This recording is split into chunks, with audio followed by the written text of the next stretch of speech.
Wheat School on RealAgriculture.com is brought to you by Syngenta Canada, Alberta Wheat Commission, and C&M Seeds.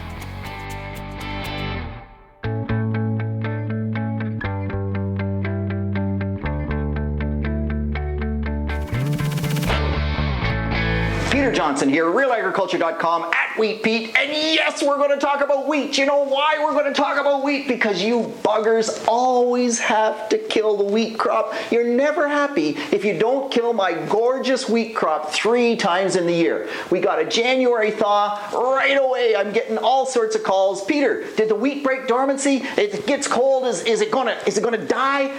No, it's not going to die. Have a little faith. So let's just talk a bit about winter survival and what happens, a bit of the science.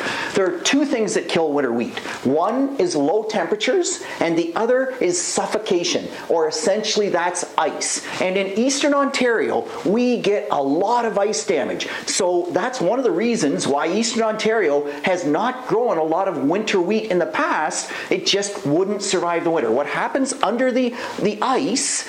Wheat's alive down there. It hasn't died. It's gone dormant, but it's alive. It still has to respire. Now it's respiring at a very slow pace because it is dormant.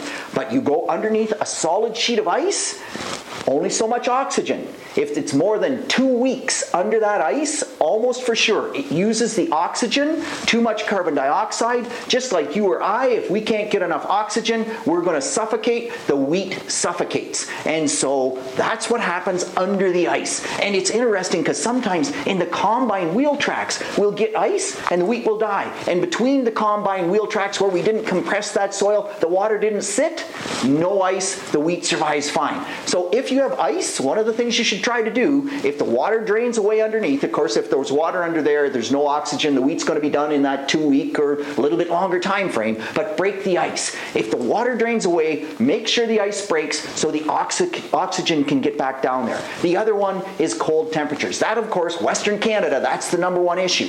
Wheat, at its most winter hardy stage, will stand up to, depending on the variety, minus 22 Celsius. So that's like, wow. And a lot of our wheats here in Ontario and other places as well, they'll actually go winter hardy based on day length. They don't need the cold temperatures only. They're also responsive to day length. So that's kind of cool. So it gets down to that really winter hardy stage. Maybe in Ontario we'll stand minus 18. That's at the crown, that 3/4 inch in the soil at the crown. But then, about January, we get this thaw.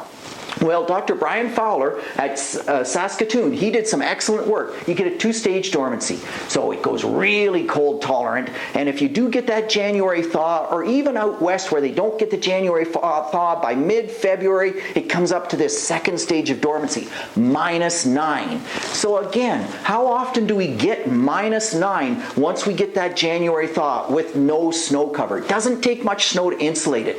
So -9. After that, once it breaks dormancy in the spring, yeah, it still takes -9 till the growing point comes above ground. It's really pretty doggone tolerant. So, a couple things that can kill it: ice or cold temperatures, but man, very, very rarely does that happen. Hopefully that gives you a little bit of faith that the wheat crop will make it, because remember, it's wheat, it is the crop.